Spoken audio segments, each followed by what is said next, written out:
नमस्कार प्रिय साथियों, आप सभी का जीके गुरु जी अड्डा के इस यूट्यूब प्लेटफॉर्म पे मैं शैलेश आप सभी का स्वागत करता हूं।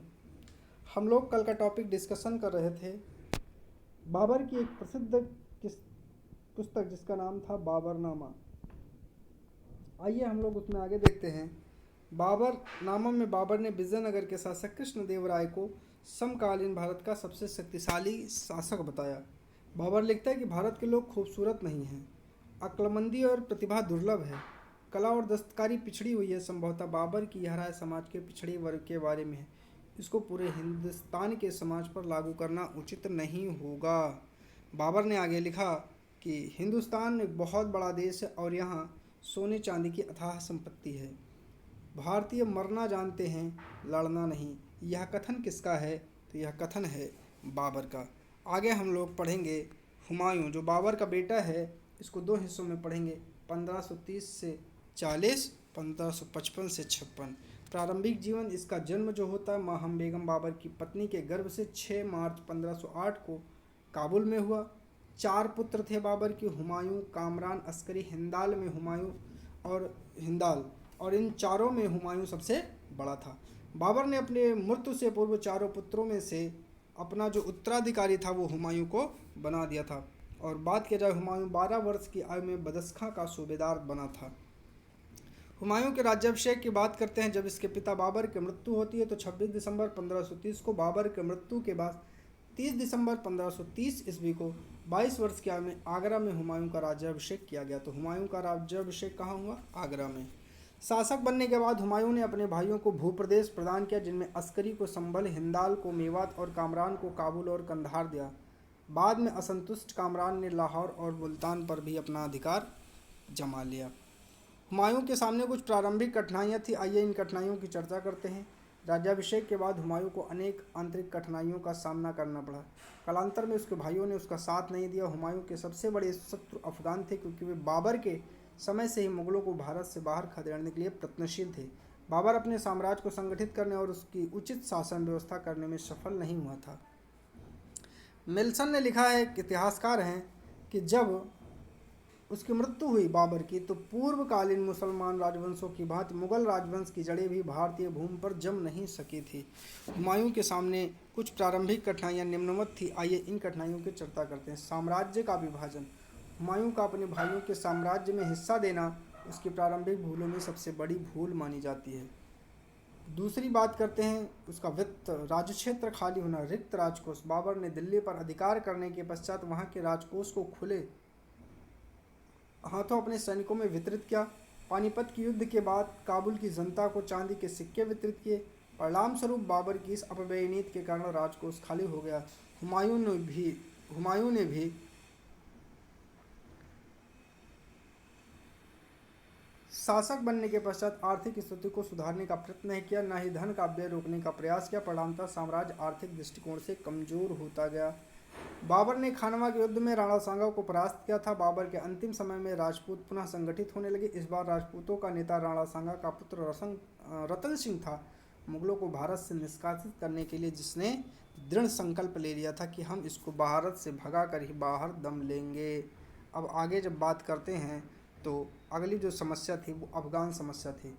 हुमायूं की प्रारंभिक कठिनाइयों में अफगान समस्या सर्वप्रमुख थी।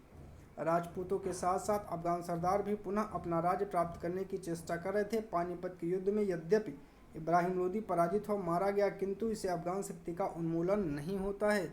इब्राहिम लोदी का भाई महमूद लोदी बंगाल के शासक नुसरत शाह की सहायता से पुनः अपना पैतृक राज्य को प्राप्त करना चाहता था। बिहार में शेर खां स्वतंत्र राज्य स्थापित करने का स्वप्न देख रहा था तथा मुगलों को भारत से निकालना चाहता था। इब्राहिम लोदी का चाचा आलम खां भी गुजरात के शासक की सहायता लेकर दिल्ली पर अपना अधिकार करना चाहता था। इन सब को दबाने के लिए हुमायूं ने कुछ सैन्य अभियान किया। हुमायूं ने 1531 में कलिंजर के शासक प्रताप रुद्र पर अपना पहला आक्रमण किया। कलिंजर के किले पर आक्रमण के समय ही उसे सूचना मिली कि अफगान सरदार महमूद लोदी बिहार से जौनपुर की ओर बढ़ रहा है। कलिंजर के राजा प्रताप रुद्रदेव से धन और सैनिकों की क्षतिपूर्ति लेकर हुमायूं वापस आगरा लौट आता है। 1532 की घटना होती है और 1532 में दोहरिया नामक स्थान पर हुमायूं की सेना महमूद लोदी की सेना के बीच युद्ध हुआ। युद्ध महमूद लोदी की पराजय होती है।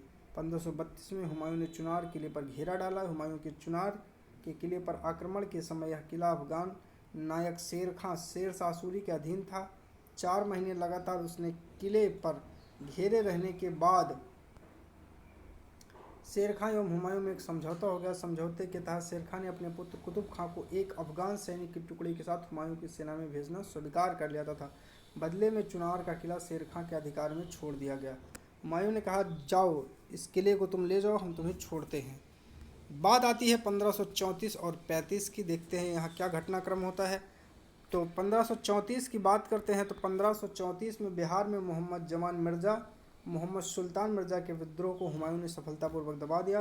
1535-36 में हुमायूं का गुजरात के शासक बहादुर शाह से सारंगपुर में संघर्ष हुआ। ऐसा माना जाता है कि मुगलों से संघर्ष के लिए बहादुर शाह ने टर्की के कुशल तोपची रूमी खां की सहायता से एक बेहतर तोपखाने का निर्माण करवाया था।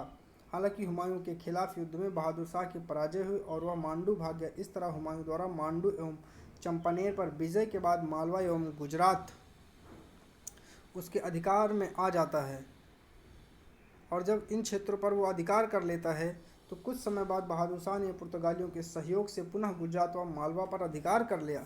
परंतु फरवरी 1537 में बहादुर शाह की मृत्यु हो जाती है।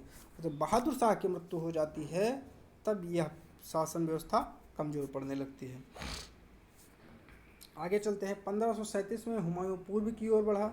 उसे चुनारगढ़ पर घेरा डाला। वहां कुतुब खान ने शेर खां की योजना के अनुसार हुमायूं को अधिक से अधिक समय तक रोकने का निश्चय कर रखा था।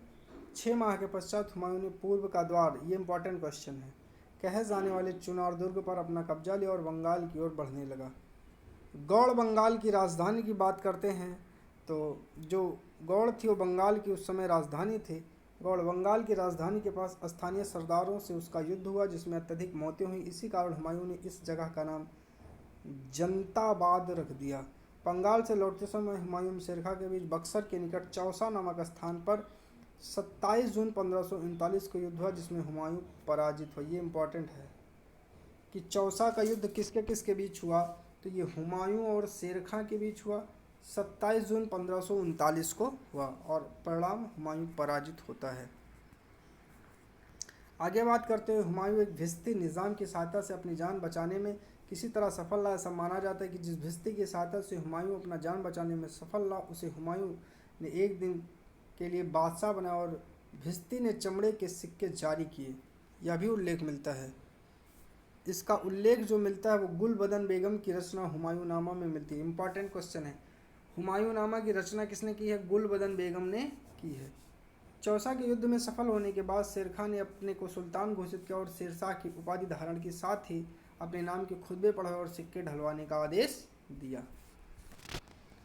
बात करते हैं 1540 की। 1540 में हुमायूं ने अपने भाई हिंदाल और अस्करी की सहायता से बेलग्राम अर्थात कन्नौज को जीतना चाहा, लेकिन हुमायूं की असफलता ने यहाँ भी उसका साथ नहीं छोड़ा। हुमायूं की इस युद्ध में असफलता के बाद शेरशाह ने सरलता से आगरा और दिल्ली पर अधिकार कर लिया।